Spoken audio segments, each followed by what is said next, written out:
እሺ መጽሐፍ ቅዱሳችን ዘዳግም ምዕራፍ 10 ጋር እንሄድና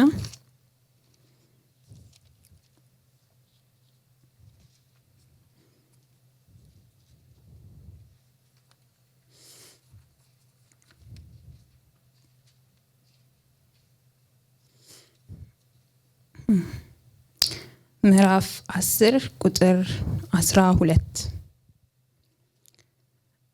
እንደዚህ ይላል። አሁንም እስራኤል ሆይ አምላክህ እግዚአብሔር ከአንተ የሚፈልገው ምንድነው? አምላክህ እግዚአብሔርን እንድትፈራው በመንገዶቹም ሁሉ እንድትሄድ እንድትወደው በፍጹም ልብህ በፍጹም ነፍስህ እንድታገለግለው መልካም እንዲሆንልህና ዛሬ እኔ የምሰጥህን ትእዛዞችና ሥርዓቶችን እንድትጠብቅ አይደለምን? ይላል። የዘዳግም መጽሐፍ እንደምናውቀው ሙሴ እስራኤላውያን ወደ ተስፋይቱ ምድር ሳይገቡ በፊት ያደረገው ንግግር የምናይበት ክፍል ነው እና እዚህ ክፍል ላይ ስናይ ከዚህ ቀደሙት ያሉት ላይ ምዕራፍ 9 ምዕራፍ 10 ያየን ስንመጣ እንዴት እስራኤላውያን እንዴት እግዚአብሔርን እንዴት እንደበደሉት ኃጢያትን እንደሰሩ እግዚአብሔር በዚህ ምክንያት እንዴት በቁጣ እንደተነሳ ሙሴ እንዴት ጣልቃ እንደገባ ሪሳይት ያደረገ እየተናገረ ነው የሚመጣው እና እዚህ ጋር ሲመጣ እንዴት ኪዳኑ እንደታደሰ አዲስን ጽላት እንደተቀበሉ እየተናገረ ይመጣና እዚህ ጋር ሲደርስ አሁንም እስራኤል ሆይ አምላክህ እግዚአብሔር ከአንተ የሚፈልገው ምንድነው ብሎ ይጀምራል። እግዚአብሔር የሚፈልገው ለነዚህ ሰዎች በኪዳኑ ስላሉ ሰዎች እግዚአብሔር ከእናንተ ምን ይፈልጋል? እግዚአብሔር ከእናንተ የሚጠብቀው ምንድነው ብሎ ነው የሚጀምረው። ይሄንን መጽሐፍ ቅዱስ ባይብል ስተዲ ስናጠና አሁን በተሰሎንቄ መጽሐፍ ላይ ነንና ምዕራፍ 4 ላይ ነን አሁን ያለነው። እዛ ላይ አሁን ስለ እግዚአብሔር ፍቃድ ይናገራል አይደል? እግዚአብሔር ፍቃድ ከኃጢያት ርቀን በቅድስና እንድንኖር ነው፣ እግዚአብሔር የጠራን በቅድስና እንድንኖር ነው እያለ ይናገራልና አንዱ ጥያቄ በዚህ ሳምንት ከቨር ያደረግን የነበረው ጥያቄ ስለ እግዚአብሔር ፍቃድ ስናስብ ምን ያህል ግልጽ ስለሆነው ስለተገለጠልን ስለ እግዚአብሔር ፍቃድ ምን ያህል እናስባለን፣ ምን ያህል እሱ ላይ እናተኩራለን፣ በሱ ላይ ምን ያህል እንጸልያለን የሚለውን ሐሳብ ነበር ያወራን የነበረውና እዚህ ጋር አሁን የምናየው ግልጽ የሆነውን የእግዚአብሔርን ፍቃድ ነው። ለእስራኤላውያን እግዚአብሔር ከነሱ የሚጠብቀው የሚጠይቀውን የህይወት አይነት ነው በግልጽ የምናየው። ምንድነው የሚጠብቀው ሲለን እግዚአብሔር እንዲፈሩት፣ እግዚአብሔር በመንገዱ እንዲሄዱ፣ እግዚአብሔር እንዲወዱት፣ እግዚአብሔር ትእዛዝና ሥርዓቱን እንዲጠብቁ፣ ደግሞ እግዚአብሔር በፍጹም ልብና በፍጹም ነፍስ እንዲያገለግሉት ነው የሚጠብቀው። እግዚአብሔር ፍቃድ ለህይወታቸው ሐሳቡ ዓላማው ይሄ ነው። ይሄንን ነው የሚነግረን። እግዚአብሔርን ማገልገል ስንል አንድ ከዚህ ውስጥ አሁን እግዚአብሔር ፍቃድ እግዚአብሔር እንዲያገለግሉት ስለሆነ እግዚአብሔርን ማገልገል ስንል እግዚአብሔርን በመውደድ እግዚአብሔርን በማክበር በመፍራት በህይወታችን ሁሉ ለሱ ፍቃድ መገዛት ነው አይደል? ይሄ በጣም መሰረታዊ የሆነ ነገር ነው። ስለ እግዚአብሔር ማገልገል ስናስብ ከመድረክ አገልግሎት ከቤተክርስቲያን ሥርዓቶች ያለፈ እንደሆነ እናውቃለን እና እግዚአብሔርን ማገልገል ስንል በህይወታችን በሁሉም አቅጣጫ የሱን ፍቃድ ለማስፈጸም ህይወታችንን ማስገዛት ነው አይደል? አገልግሎት ላይፍ ስታይል ነው አይደል? ምንማረው አሁን በየክላሶቻችን የአገልግሎት ትምህርት ወስደን ከሆነ ዲሳይፕልሺፕ ስንማር አገልግሎት ላይፍ ስታይል ነው፣ የህይወት አካሄዳችን መንገዳችን ነው እንጂ አንድ የሚደረግ የተለየ የታስክ አይነት አይደለም አይደል? እሱን ነው የምናየውና በዚህ በብሉይ ኪዳን ላይም ስናይ በእግዚአብሔርና በእስራኤላውያን መካከል አሁንም በአዲስ ኪዳን በእኛና በእግዚአብሔር መካከል በዚህ በኪዳን በምንኖርበት ኪዳን ውስጥ የእኛ ድርሻ እኛ የምንመላለስበት መንገድ የእኛ አኗኗር ይሄ ለእግዚአብሔር አገልግሎቱ የምንለው ይሄንን ነው። በብሉይ ኪዳን ላይ ስናይ በብዙ ቦታዎች ላይ እግዚአብሔር እንዲያገለግሉት እስራኤላውያንን ሲጠራ እናያለን። በተደጋጋሚ እግዚአብሔር አገልግሉኝ ብሎ በመሪዎቻቸው በነ ሙሴ በነ ኢያሱ በነ ሳሙኤል ለምሳሌ ያህል አንዳንዶቹ ማንበብ እንችላለን። ዘዳግም ምዕራፍ 6 ቁጥር 13 ላይ ሲናገር አሁን አምላክህ እግዚአብሔርን ፍራ፣ እርሱን ብቻ አገልግል፣ በስሙ ማል ብሎ ይናገራል። መልሶ ዘዳግም 10 ላይ ቁጥር 20 ላይ ሲናገር አምላክህን እግዚአብሔርን ፍራ፣ አምልከው፣ ከእርሱም ጋር ተጣበቅ በስሙ ማል እያለ ይናገራልና እዚህ ጋር እግዚአብሔርን አምልከው የሚለው ቃል በእንግሊዘኛውም ስናይ በሌሎቹ በቀጥታ ቃሉን የተረጉምበትን ሄደን ስናይ እግዚአብሔርን ሰርቭ አድርገው ነው የሚለው። እግዚአብሔርን አገልግለው ነው። በጣም የምናውቀው ክፍል የኢያሱን ክፍል ስናይ እግዚአብሔርን ማምለክ የማያስፈልግ መስሎ ከታያችሁ የቀደሙ አባቶቻችሁ ከወንዞች ዳር ካመለኳቸው አማልክት ወይም ደግሞ በምድራቸው የምትኖሩባቸው አሞራውያን ከሚያመልኳቸው አማልክት ታመልኩ እንደሆነ የምታመልኩትን ዛሬ ምረጡ፣ እኔና ቤቴ ግን እግዚአብሔርን እናመልካለን ብሎ ሲናገር አሁንም ማምለክ የሚለው ቃል ሰርቭ ማድረግ ነው የሚለው። እግዚአብሔርን እኔና ቤቴ as for me and my house እግዚአብሔርን ሰርቭ እናደርጋለን፣ እግዚአብሔርን እናገለግላለን፣ ለእግዚአብሔር ሌበር እናደርጋለን፣ የሱ ሰርቨንት እንሆናለን እያለን የሚናገረውና አንደኛ ሳሙኤል ምዕራፍ 7 ቁጥር 3 ላይ እንደዚህ ይናገራል። ሳሙኤልም የእስራኤልን ቤት ሁሉ በፍጹም ልባችሁ ወደ እግዚአብሔር የምትመለሱ ከሆነ ሌሎችን አማልክትን ከመካከላችሁ አስወግዱ፣ ራሳችሁንም ለእግዚአብሔር አሳልፋችሁ ስጡ፣ እርሱንም ብቻ አምልኩ እያለ ይናገራል። again አምልኩ የሚለው ቃል አሁንም ሰርቭ አድርጉ እያለ ነው የሚናገረውና ለእስራኤላውያን እግዚአብሔርን ማምለክና እግዚአብሔርን ማገልገል አንድ አይነት ነገር ነው። ምክንያቱም እግዚአብሔርን ማምለክ ሲምፕሊ ዝማሬ ፕሬዝ ከማድረግ የወዳሴ ቃል ከማውጣት ያለፈ ነው አይደል? እግዚአብሔርን ማምለክ ለሱ መስዋዕትን ማቅረብ ነው፣ የሱን ሥርዓት መከተል ነው፣ የሱ በሚያዘው መንገድ መሄድ ነው፣ ህይወታቸውን በሙሉ ለሱ ማስገዛት ኤክስክሉሲቭሊ ለሱ ብቻ ሎያል ሆነው መኖር ነው። ስለዚህ ለነሱ ማምለክ እግዚአብሔርን ማገልገል ነው። ለዛም ይመስለኛል ኢንተርቼንጅብሊ ቃሉን እየተጠቀመ እንደ ኮንቴክስቱ ማምለክና ማገልገል እያለ የሚጠቀመው። ስለዚህ እግዚአብሔር እስራኤላውያንን እንዲያመልኩት ይፈልግ ነበር። ሲጠራቸው ራሱ ስናይ ከዚህ መጀመሪያውኑ ከግብጽ ራሱ ሲወጡ ሲጠራቸው ስናይ እግዚአብሔር አምላክ ለሙሴ መጥቶ የተናገረው ነገር ፈርዖን ጋር ሂድና ምን በለው ነው የሚለው። የዕብራውያን አምላክ እንደዚህ ይላል፣ ህዝቤ እንዲያመልኩኝ ልቀቃቸው አይደል ያለው። again እንዲያመልኩኝ ሲል ሰርቭ እንዲያደርጉ ልቀቃቸው ነው። ወጥተው ዝማሬ እንዲያቀርቡልኝ፣ እንዲዘምሩ፣ ፕሬዝ እንዲያረጉ፣ እንዲናገሩ፣ የሰራውትን እንዲያወሩ አይደለም፣ እንዲያገለግሉኝ ነው። ወጥተው መንገዴን እንዲከተሉ አሁን ላይ በፈርዖን ስር ናቸው፣ እሱን ይታዘዛሉ፣ ለሱ ይገዛሉ፣ ሚላቸውን ያደርጋሉ። ከዚህ በኋላ ግን ባለቤት ተቀይሮላቸዋል። አዲስ ጌታ ነው በላያቸው ላይ የሚሆነው፣ የሚመራቸው የሚያስተዳድራቸው እሱ ነው የሚሆነው። ስለዚህ የሚያገለግሉት አዲስ ጌታ ነው የሚኖራቸው ማለት ነው። እስራኤላውያንም በዚህ መልኩ ነበረ እንዲያገለግሉት የሚጠብቅባቸው፣ እነሱም ደግሞ የሚያገለግሉት በዚህ መልኩ ነበረ። አሁን ይሄን ያልኩት ለምንድን ነው? the same principle applies አሁን እኛ ጋር ስንመጣ በአዲስ ኪዳን ላይ እኛ ክርስቶስ ኢየሱስን አምነን ሞቱን ትንሣኤውን ተቀብለናል ብለን በዚህ በአዲሱ ኪዳን ውስጥ በገባን ጊዜ ክርስቶስን ጌታ አድርገን በላያችን ላይ ሾመናል አይደል? ኢየሱስ ክርስቶስ ጌታ ነው ስንል ተቀብለናል ይሄንን ማንነት። ስለዚህ እሱ በእኛ ላይ ጌታ ነው ብለን ሾመነዋል። ለዛም ነው እኛ አሁን ያመንን ሁላችን የራሳችን አይደለንም፣ ይሄን እናምናለን አይደል? ጳውሎስም ሲናገር በዋጋ ተገዝታችኋል፣ ስለዚህ በሰውነታችሁ እግዚአብሔርን አክብሩ የሚለን ለዚሁ ነው። የኛ የራሳችን አይደለንም፣ ባለቤት ያለን ገዢ ያለን ሰዎች ነን። አሁን ላይ እኛ የሚቆጣጠረን ከላይ የሚመራን ህይወታችንን ዲክቴት የሚያደርግ በላያችን ላይ ያስቀመጥነው ጌታ አለ አይደለ?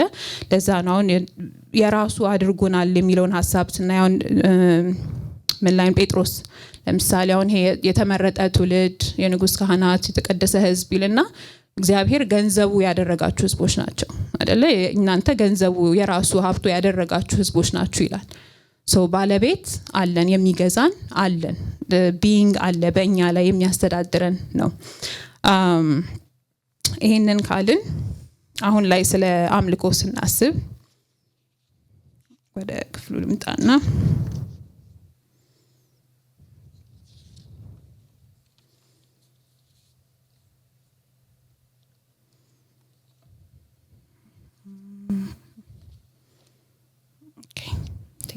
ከመግባቴ በፊት ግን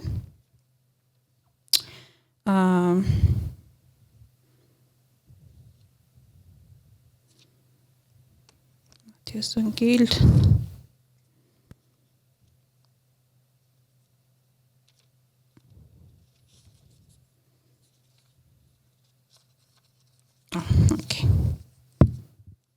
አንድ ላይ መጣሉ እሱ ጋር በአገልግሎት በዚያ ዙሪያ ከመሄዳችን በፊት እኛ ያልን ያለነው አሁን ላይ አሁን እንዳልኩት በእኛ ላይ የሚገዛን የሚያስተዳድረን ጌታ አለ አይደል? ለዛም ነው ኒው ቴስተመንት ላይ ያሉትን አገልጋዮች እነ ጴጥሮስ እነ ጳውሎስን ስናይ እነሱ ሲናገሩ ራሳቸው እኛን እንደ ባሪያ ራሳቸውን እንደ ባሪያ ሰርቨንት ቦንድ ሰርቨንት እያሉ የሚናገሩት ለዚሁ ምክንያት ነው። ቢካዝ የሚገዛና የሚያስተዳድራቸው ጌታ ስላለ ማለት ነው። ክርስቶስ ራሱ ሲናገር እኔ የምናገረውን አታደርጉም፣ ነገር ግን ጌታ ጌታ ትሉኛላችሁ አይደል? ጌታ አድርጎ በላይ ላይ ማሾም አንድ ሪኳየር የሚያደርገው ነገር የሚያስተዳድረውን የአምላኩን ፍላጎትና ፍቃድ መሻቱን መፈጸም ነው። የአምላኩን የጌታውን ፍላጎት የማይፈጽም ባሪያ የለም በምድር ላይ እንኳን በዛ ሴንስ ስናየው ማለት ነው። ይሄን ሁሉ ያነሳሁት ሐሳብ አሁን ለምንድን ነው ሲምፕሊ ኢትስ ጀስት ወደ እንትኑ ሳልገባ በፊት አማኝ የሆነ ሁሉ እግዚአብሔር አገልጋይ ነው ለማለት ነው ባጭሩ። በክርስቶስ ኢየሱስ አምነን እዚህ ኪዳን ውስጥ ገብተናል ካልን ኢየሱስ ክርስቶስ በላያችን ላይ ጌታ አድርገን ሾመነዋል ካልን ያመነ ሰው ሁሉ አሁን ላይ አምነን ያለን ሁላችን የክርስቶስ ኢየሱስ አገልጋዮች ነን ነው። እንደዚህ ካልን አንዱ መንገድ አንደኛ በክርስቶስ ኢየሱስ በህይወታችን ያገለገል ነው ከሆነ አንድ መንገድ የምናገለግልበት መንገድ ደግሞ እግዚአብሔር በሰጠን ሪሶርስ እግዚአብሔር በሰጠን አቅም በተለይ ደግሞ እግዚአብሔር በሰጠን ጸጋ እግዚአብሔርን መንግስት ስናሰፋ ነው። እግዚአብሔርን ህዝብ ስናገለግል ነው አይደል? ምን ማለት ነው? በቤት ውስጥ በእግዚአብሔር ቤት ውስጥ ሆነን ስናገለግል ነው። ይሄም again መሰረታዊ ነገር ነው። እግዚአብሔርን እናገልግል በቤት ውስጥ ሆነን እናገልግል ሲባል የሚደረጉ ቮለንተሪ ታስኮች እዚህ ጋርና እዛ ጋር ያደረግን ቤተክርስቲያን እንድትቆም እንተባበር እያልን አይደለም። እያልን ያለ ነው እግዚአብሔር አምላክ ያሰበው ያዘጋጀው ያቀደልን ለኛ እንደ members of the body ያሰበልን ያዘጋጀልን ዲዛይን ያደረገው ፕላን አለ where እሱ ራስ ሆኖ እኛ አካል ሆነን በዛ አካል ውስጥ ቦታችንን አግኝተን እንድንኖር ያሰበልን ያዘጋጀልን አለ ዲዛይን እና በዛ ውስጥ ገብቶ ስለማገልገል ነው ያወራን ያለ ነው እንጂ ሲምፕሊ ታስኮችን እዚህና እዛ ፒክ ያደረግን ቤተክርስቲያንን ስለመርዳት አይደለም። እግዚአብሔር አምላክ ሲያስብልን እኛ አሁን በአገልግሎት ውስጥ ስናስብ ስለ አገልግሎትን ስናስብ በአካል ውስጥ ማድረግ ያለብንን ነገር ስናስብ አንደኛ በመጽሐፍ ቅዱስ ኤፌሶን ላይ ምዕራፍ 4 ከቁጥር 15 እስከ 16 ያለውን ስናይ ከላይ ጀምሮ ሲናገር ስለ ስፒሪቹዋል ማቹሪቲ ስለ አንድነት እየተናገረ ይመጣና ክርስቶስን ወደ መምሰል እንዴት ማደግ እንዳለብን በሌላ ነገር መወሰድ እንደሌለብን እያለ እየተናገረ መጥቶ ቁጥር 15 ላይ ሲጀምር ይልቁንም እውነትን በፍቅር እየተናገርን ራስ ወደ ሆነው ወደ እርሱ በነገር ሁሉ እናድጋለን። እርሱም ክርስቶስ ነው። ከእርሱም የተነሳ አካል ሁሉ በሚገናኝ ጅማት እየተያያዘና እየተገጣጠመ እያንዳንዱ ክፍል የራሱን ስራ ያከናወነ በፍቅር ያድጋል ራሱንም ያንጻል ይላል። በአጭር አማርኛ ይሄ ምን እያለ ነው? ቤተክርስቲያን የምታድገው የክርስቶስ አካል የምታድገው እነዚህ ሶስት ነገሮች ሲሆኑ ነው በዋነኝነት። አንደኛ ክርስቶስ ትክክለኛ ቦታውን ይዞ የቤተክርስቲያኑ ራስ ሲሆን ነው። ሁለተኛ እውነት በፍቅር ሲሰበክ ነው። ሶስተኛ ደግሞ እዚህ ጋር ቃሉ እንደሚለው አማኝ ድርሻውን ሲወጣ ነው። እያንዳንዱ አማኝ የራሱን ድርሻ ክርስቶስ ያሰበለትን በዛ አካል ውስጥ ያዘጋጀለትን ድርሻና ኃላፊነት ሲወጣ ነው ቤተክርስቲያን የምታድገው ነው። እኛ በእግዚአብሔር ቤት ውስጥ ሆነን በአገልግሎት ባለመሳተፋችን ወይ በጸጋ ባለማገልገላችን ከቤተክርስቲያን የሚተባበር ሰው ብቻ አይደለም የምናጎድለው፣ ግን የራሱን የክርስቶስን አካል ማደግን እድገትን ነው የምናስተጓጉለው የሚለውን ሐሳብ ነው። እግዚአብሔርን ወደ ማገልገል ስንመጣ ክፍሉን በጣም የምናውቀው ክፍል ስለሆነ መልሰን አሁን ወደዛም ባንሄድም ግን ስለ ቆሮንቶስ ላይ ይናገራል አይደል? ያንዳንዱ አማኝ again መሰረታዊ ነገር ስለሆነ ነው ማለትበት፣ ግን ያንዳንዱ አማኝ ክርስቶስን ባመነ ጊዜ በተቀበለ ጊዜ ጸጋን ስጦታ እንደሚቀበል የአንድ አካል ቅድም እንዳልነው የአንድ አካል ብዙ ብልቶች መሆናችንን እያለ ቆሮንቶስ ምዕራፍ 12 ሁሉ ይሄንን ይናገራል። ሌላ ክፍል አንድ ስለዚህ የሚያወራው ክፍል በአንደኛ ጴጥሮስ ምዕራፍ 4 ከቁጥር 10 እስከ 11 ያለው ክፍል ላይ ነውና እዛ ላይም እንደዚህ ይላል። እንደ ታማኝ እግዚአብሔር ልዩ ልዩ ጸጋ መጋቢ እያንዳንዱ ሰው በተቀበለው የጸጋ ስጦታ ሌላውን ያገልግል ይላል። እንደ ታማኝ እግዚአብሔር ልዩ ልዩ ጸጋ መጋቢ እያንዳንዱ ሰው በተቀበለው የጸጋ ስጦታ ሌላውን ያገልግል። ፌይትፉል ሰርቨንት እንደመሆናችን ፌይትፉል ስቱዋርድ እንደመሆናችን የተሰጠንን ጸጋ በአግባቡ እንጠቀም ነው ባጭር ሐሳብ አይደለ? ይሄ ምን ማለት ነው? ስቱዋርድ ማለት እግዚአብሔር አሳልፎ በታማኝነት በራሳችን ፕሮዲዩስ ያደረግነው ሳይሆን ከእግዚአብሔር የተሰጠ ስጦታ አለ ይሄ ጸጋ። ስለዚህ ስቱዋርዶች የሚያደርጉት ምንድነው? የራሳቸው ያልሆነ ነገር ማኔጅ ማድረግ ነው አይደል? ስለዚህ የተሰጠውን ይሄንን ጸጋ በአግባቡ ማኔጅ እናደርገው ነው። የኛ አይደለም፣ ስጦታ ነው። የተሰጠንን ደግሞ በአግባቡ በመጠቀም ሌሎችን እናገልግልበት በሚለው ሐሳብ ነው። ግን እነዚህ መሰረታዊ የሆኑ ሐሳቦች ናቸው። በየክላሶቻችን በዲሳይፕልሺፕም በአገልግሎት ትምህርትም 101 እንደዚሁ የምንማራቸው ናቸውና እግዚአብሔርን እንድናገለግል ሁሉም አማኝ ተጠርቷል። እግዚአብሔርን ማገልገል መፈለግ ራሱ አለብን። እግዚአብሔርን ማገልገል መፈለጋችን የመንፈሳዊ ጤንነታችንን የመንፈሳዊ እድገታችንን ብስለታችንን የምንለካበት አንዱ መንገድ ነው አይደል? ምክንያቱም እኛ ያያየን ያለነው ምሳሌ አድርገን የያዝነው ምናድገው ራሱ ወደ ክርስቶስ ኢየሱስ ነው። ክርስቶስን ስናይ እሱ ሊያገለግል ነው አይደል የመጣው። ራሱ ሲናገር እንኳን የመጣው ራሱ የሰው ልጅ እንዲያገለግሉት አይደለም የመጣው ሊያገለግል ነው የመጣው ብሎ ራሱ ተናግሯል። የመጣው እሱ እንዲያገለግል ነፍሱንም ቤዛ አድርጎ ለብዙዎች እንዲሰጥ ነው ብሎ ተናግሯል። ስለዚህ ምሳሌያችን እሱ ነው የምንል ከሆነ የምንሮጠው እሱ ለመምሰል እሱ ጋር ለመድረስ ነው የምንል ከሆነ እርሱ እንዳገለገለው ማገልገል የኛም ኃላፊነት ነው። ክርስቶስ ራሱ አሁን የደቀ መዛሙርቶችን እግር ባጠበ ጊዜ ይሄንኑ ነበር ያላችሁ አይደል? እነሱ እናንተ እኔን ጌታዬ ትሉኛላችሁ መምህር ትሉኛላችሁ፣ ግን ጌታ ሆኜ መምህር ሆኜ ካጠብኳችሁ እናንተ ግን እርስ በርስ እንደዚሁ ልታደርጉ ይገባል። እኔ እንዳደረኩት እናንተም እንድታደርጉ ይኸው ምሳሌ ተውላችኋለሁ ብሎ ነው የተናገረውና ይሄንን ማድረግ ለኛም it's essential። ክርስቶስን ወደ መምሰል ያደግን ነው ካልን ማገልገላችን it's essential አስፈላጊ የሆነ ነገር ነው የክርስትናው አንዱና ዋነኛ አካል ነው በሚለው ነው። ይሄንን ካልን አንድ ጨምረው እዚህኛው ጋር ሐሳቤ እግዚአብሔርን በህይወታችን ማገልገልና እግዚአብሔርን በተሰጠን በጸጋ ስጦታ ማገልገል እርስ በርስ አንዱን ሪፕሌስ የሚያደርግ አይደለም። እግዚአብሔርን ቅድም እንዳልነው መጀመሪያ ላይ ጌታችን ነውና በህይወታችን በሁሉም አቅጣጫ እናገለግለዋለን ያልነው አገልግሎት እግዚአብሔርን በተሰጠን ጸጋ ስጦታ በቤት ውስጥ በአካል ውስጥ ማገልገልን ሪፕሌስ አያደርግም። ሁለቱ አንዱን ሪፕሌስ ማድረግ አይደለም። ሁሉም የተጠራው ሁሉ እግዚአብሔር እንዲያገለግል የተጠራው ሁሉ ለሁለቱም ነው የተጠራው። በጸጋም በቤተክርስቲያን ውስጥ ድርሻው እንዲወጣ ኃላፊነቱ እንዲወጣና እንዲያገለግል፣ ግን ደግሞ በህይወቱም ደግሞ ለእግዚአብሔር እየተገዛ እሱን እንዲያገለግል ነው የተጠራው።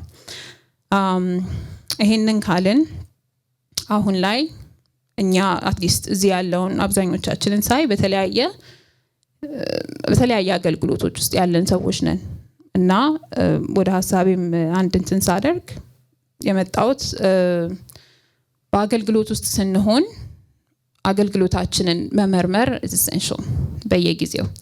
ማለትም ልባችን የቱ ጋር ነው ያለው፣ ሞቲቫችን የቱ ጋር ነው፣ አገልግሎታችን ጤነኛ ነው ወይ የሚሉትን ነገሮች continuously በተለይ ደግሞ ሩቲን የምናደርጋቸው አገልግሎቶች በየጊዜው መልሰን ስናደርግ አገልግሎቶችን ትክክለኛ ቦታ ነው ወይ እግዚአብሔር የሚፈልገው የሚወደው አይነት አገልግሎት ነው ወይ ያለኝ የሚለውን ቼክ ማድረግ ያስፈልጋል በጣም። እና አንድ ክፍል አንብብና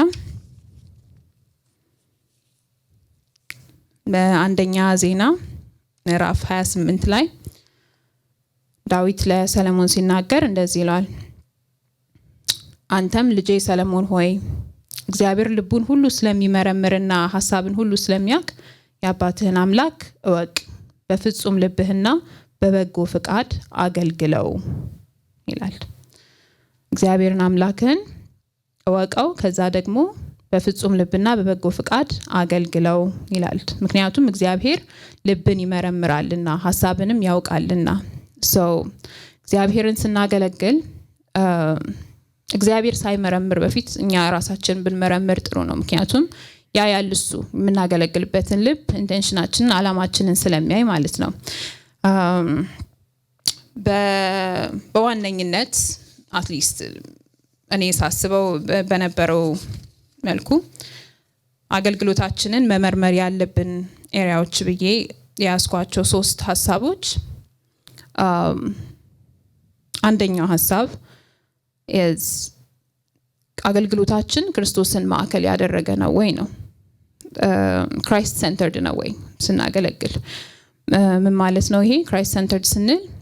አንደኛ ሶርሱ ራሱ የሚመጣው ከክርስቶስ እንደሆነ እናውቃለን ወይ?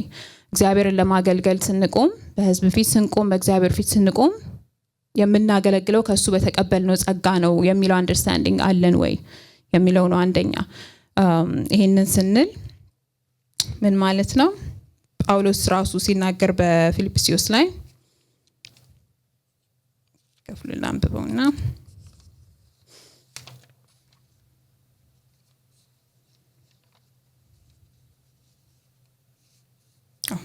በቆላሲያስ ምዕራፍ 1 ቁጥር 28 ላይ ሲናገር በጥበብ ሁሉ እየመከርንና እያስተማርን እርሱን እንሰብካለን ብሎ ስለ አገልግሎት ከተናገረ በኋላ እኔም በብርታት በውስጤ በሚሰራው በእርሱ ኃይል ሁሉን እየታገልኩ ለዚህ ዓላማ እሮጣለሁ ብሎ ይናገራልና ስናገለግል መጀመሪያ እግዚአብሔርን የምናገለግለው ከእርሱ በሚመጣው ኃይል እንደሆነ መረዳት የሚለው ይሄንን ነው። ጳውሎስ እንደሚናገረው የተቀበልነው ኃይል ከእግዚአብሔር የተቀበልነው ኃይል ነው በዚህ አገልግሎት ውስጥ የሚያቆመን እንጂ ሰው በብርታቱና በኃይሉ እግዚአብሔርን ማገልገል አይችልም የሚለውን ሐሳብ መረዳት ማለት ነው።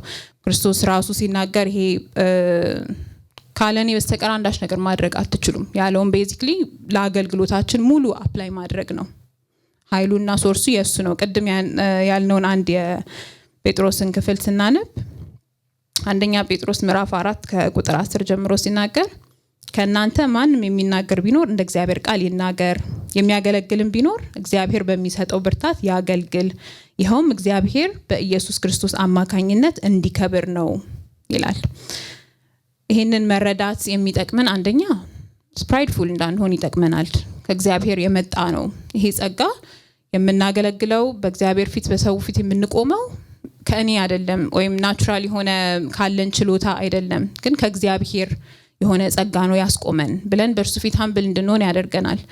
ሁለተኛ ደግሞ እንዳንፈራ ይረዳናል አይደል? በእግዚአብሔር ፊት ለማገልገል ብቁ አይደለሁም እኔ ደካማ ነኝ ብለን ለምናስብ ደግሞ የሚያስቆመው የሚያስችለው ኃይልን የሚያስታጥቀው እርሱ እንደሆነ ለማወቅ ይረዳናል ነው። ስለዚህ እግዚአብሔርን ክርስቶስን ማዕከል ያደረገ አገልግሎት ስንል አንደኛ ኃይሉ ከክርስቶስ የመጣ እንደሆነ ማወቅ ነው። ሁለተኛ ክርስቶስን ማዕከል ያደረገ አገልግሎት ማለት ደግሞ የመልእክቱ ሴንተር ራሱ የመልእክቴ ዋና ማዕከሉ ራሱ ክርስቶስ ነው ወይ ነው። So this can apply verbally ለምንናገረው አገልግሎቶች ሊሆን ይችላል፣ ለምንዘምራቸው፣ ለምንሰብካቸው፣ ለምንናገራቸው አገልግሎቶች ማዕከሉ ስንናገር የምንናገረው የክርስቶስን ሞት እና ትንሣኤ ነው ወይ? ክርስቶስ የመጣበትን የሞተበት ከሞት የተነሳበትን ምክንያት ይሄንን ነው ወይ የምንናገረው የሚለውን ያሳያል። ሁለተኛ ደግሞ ከዚህ ባለፈ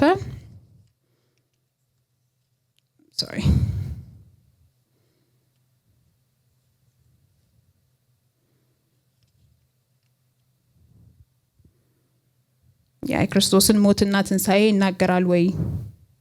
ክርስቶስን ማዳን፣ የክርስቶስን መታደግ፣ የክርስቶስን መምጣት፣ የክርስቶስን ልብ ራሱ ያሳያል ወይ? ይሄ actually verbal ለሆነ አገልግሎት ብቻ አይደለም አፕላይ የሚያደርገው። ብዙ ጊዜ ስናስበው ለስብከት ለዝማሬ አድርገን እናስበዋለን፣ ግን በቤተ ክርስቲያን ውስጥ ያሉ ሌሎች አገልግሎቶች እንኳን ኮሚኒኬሽን በሌላቸው አገልግሎቶች እንኳን የአገልግሎቴ ውጤት ሲጨመቅ የሚያሳየው ክርስቶስ ኢየሱስን ነው ወይ? በስተመጨረሻ የሚያሳየው ክርስቶስ ነው ወይ የሚወጣው አገልግሎቱ ሲወጣ የሚለውን ነው። ሌላው ክርስቶስን ማዕከል ያደረገ ስንል የአገልግሎታችን ሞዴሉ ራሱ ክርስቶስ ነው ወይ? ቴምፕሌቱ ራሱ ማለትም ክርስቶስ ሲያገለግል ያገለገለበት አይነት መንገድ ነው ወይ እኛ የምናገለግለው? አሁን የክርስቶስን አገልግሎት ስናይ ክርስቶስ በፍቅር አገልግሏል አይደል? ለእግዚአብሔር ፍቅር ነበረው፣ ለህዝቡ ለሚያገለግለው ህዝብ ፍቅር ነበረው። እኛ በዛ ፍቅር እናገለግላለን ወይ? ትህትና ነበረው። የትህትናን ጥግ ያየነው በክርስቶስ ነው። ዝቅ ብሎ አገልግሏልና እኛ በትህትና እናገለግላለን ወይ? ክርስቶስ ለካሞችን ሲሸከም አይተናል፣ ምህረትን ሲያደርግ አይተናል። እነዚህን ባህሪያቶች ካራክተሮች አይተን እኛ በዚህ መልኩ ነው ወይ እያገለገልን ያለ ነው የሚለውን የምናወዳድርበት የምንለካበት መንገድ ክርስቶስ ነው። በብሉይ ኪዳን በአዲስ ኪዳን በጣም ብዙ አገልጋዮች ተሰጥተውናል። ምሳሌ ሊሆኑ የሚችሉ ብዙ አገልጋዮች አሉ። ግን ኦልቲሜትሊ የምናየው ፐርፌክት የሆነውን ፍጹም የሆነ አገልግሎትን አገልግሎ ያለፈውን ክርስቶስን ነው። ስለዚህ ከእሱ አንጻር እያየን እነዚህ ካራክተሮች በእኛ ውስጥ ይታያሉ ወይ ማለት ነው። ክርስቶስን ማዕከል ያደረገ አገልግሎት። ሌላው ደግሞ ግቡ የመጨረሻው ዓላማው ክርስቶስ ኢየሱስ ራሱ ነው ወይ ነው። በስተመጨረሻ ሲያልቅ ይሄ ነገር ክርስቶስን አክብር ያለው ወይ፣ ክርስቶስን አስደስቻለሁ ወይ፣ የሱን ፍቃድ አስፈጽም ያለው ወይ፣ ይሄ ነው መጨረሻችን ሊሆን የሚገባው። ክርስቶስን ማዕከል ያደረገ አገልግሎት ነው ወይ ብለን ስንመረምር በእንደዚህ አይነት መልኩ ማዕከሉ ሴንተሩ የሜሴጁ ሴንተር እሱ ነው ወይ፣ ኃይሌ እሱ እንደሆነ አውቃለሁ ወይ፣ ስናገር የማሳየው የክርስቶስ ሲያገለግል ያሳያቸውን ባህሪዎች ነው ወይ እና በስተመጨረሻ ደግሞ ግቤ እሱን ማክበር እሱ የሚፈልገውን የልቡ መሻት የሆነውን ነገር ፈጽሞ ማለፍ ነው ወይ በሚለው መልኩ ነው መመርመር ያለብን አገልግሎታችን ክርስቶስ ማዕከል ያደረገ መሆኑን። ሌላ ሁለተኛ ደግሞ እግዚአብሔርን ደስ ብሎን እናገለግለዋለን ወይ ነው። መጽሐፍ ቅዱስ መዝሙር 102 ላይ ሲናገር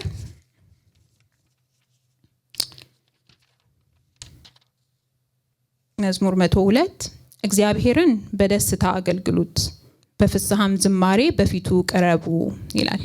እግዚአብሔርን አገልግሉት ብቻ ሳይሆን እግዚአብሔርን በደስታ አገልግሉት ብሎ ይናገራልና እግዚአብሔርን ማገልገል is one thing፣ ግን እግዚአብሔርን በደስታ ቅድም እንዳነበብነው ክፍል በሙሉ ልብ ሆነን በሙሉ ነፍስ ሆነን በሙሉ ፍቃድ ሆነን ማገልገል ግን ትንሽ ከባድ ነው። continuously ራሳችንን ካልመረመርን እግዚአብሔርን የሚያገለግል ማለት በደስታ የማገልገል ልብ I think የሚመጣው ከምስጋና ነው። ከsense of gratitude የምናመልከው ምን አይነት አምላክ እንደሆነ ከማወቅ እኛ በዛ ላይ ያለንን ፖዚሽን ከማወቅ የሚመጣ ነው። እኛ የምናመልከው አምላክ ምንም ነገር የጎደለበት አምላክ አይደል? ሊያገለግለን ልናገለግለው የምናስፈልገው ሳይሆን እንድናገለግለው ለፈለገን አምላክ ነው የምናገለግለው።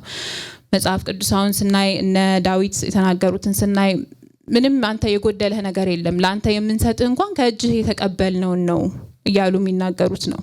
እነ አሳፍ ሲዘምሩለት ስናይ እዚህ ጋር መዝሙረ ዳዊት 50 ላይ ያዩት ነበርና ልክ እስራኤላውያን መስዋዕትን ባቀረቡለት ጊዜ በጣም በቃ ለእግዚአብሔር የጎደለውን ነገር ያሟሉለት ሲመስላቸው ትልቅ ነገር አደረግንለት ብለው በዛ ሲተማመኑ እግዚአብሔር ምን ይላል?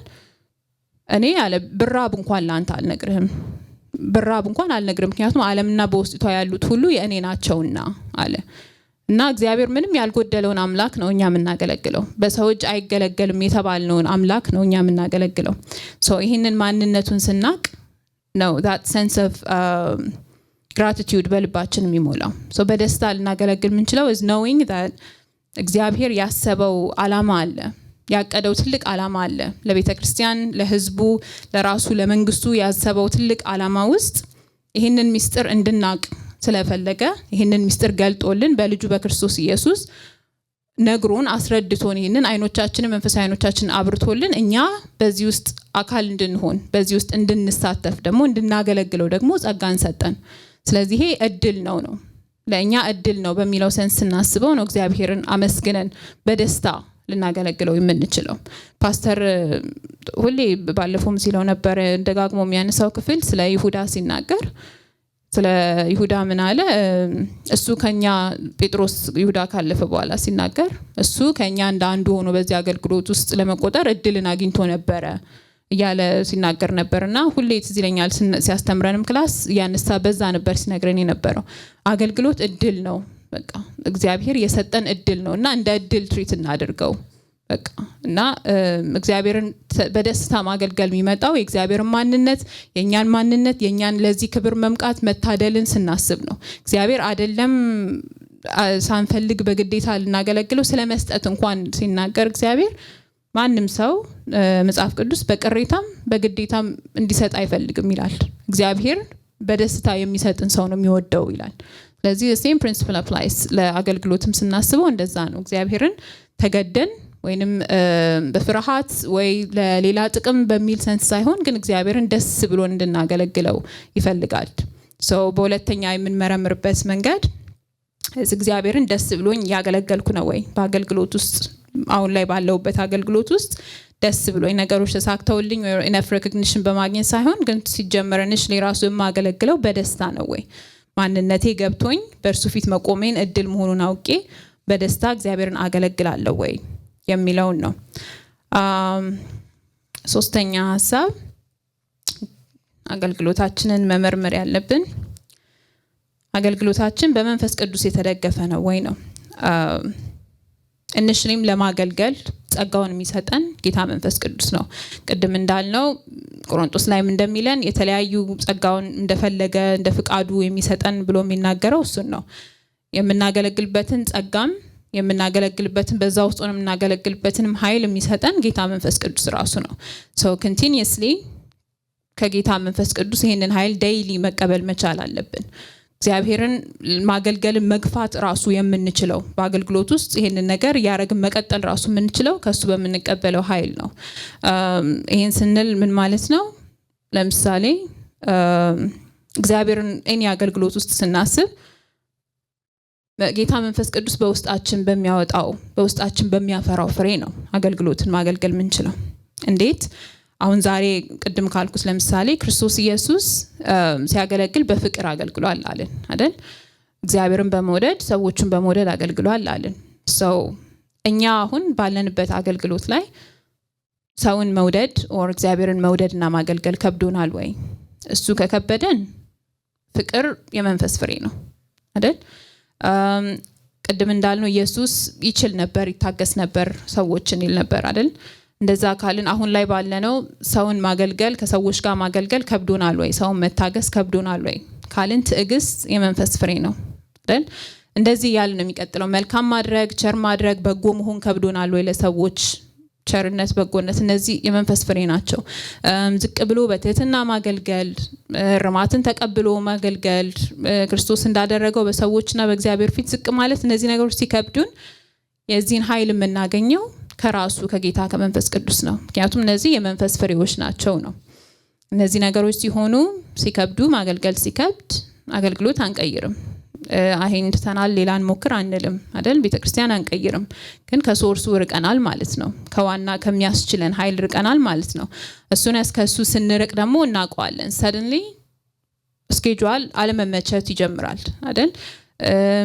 ድንገት አንዱ አገልግሎት የበለጠ ሪኳየር ያደረገብን ይመስለናል። ድንገት ያንዳንድ ሰው ባህሪ ጎልቶ ይወጣል፣ ይታየናል፣ ይከብደናል።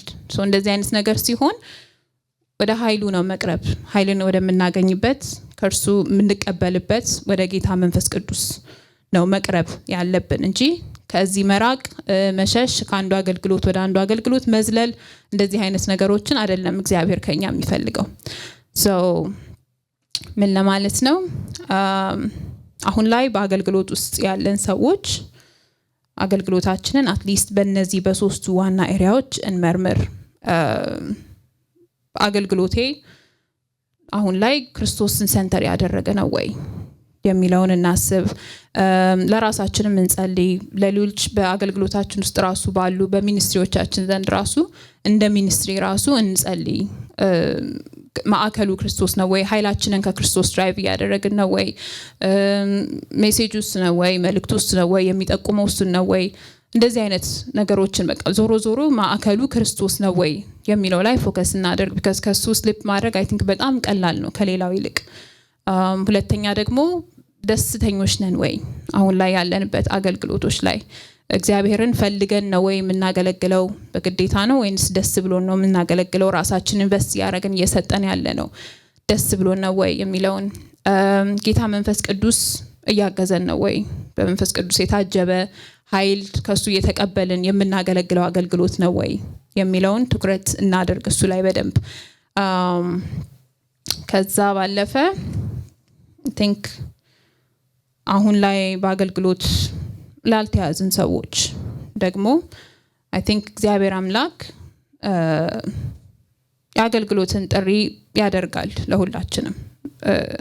I think የመዳንን ጥሪ እንደሚያደርግ በክርስቶስ ኢየሱስ አምነን እንድንድን ይሄን ጥሪ እንዳቀረበልን እግዚአብሔር የቅድስናን ጥሪ በክርስቶስ ኢየሱስ ክርስቶስን ወደ መምሰል እንድናድግ የቅድስናን ጥሪ እንዳቀረበልን ደግሞ ሁላችንም እንድናገለግል የአገልግሎትን ጥሪ ያቀርብልናል።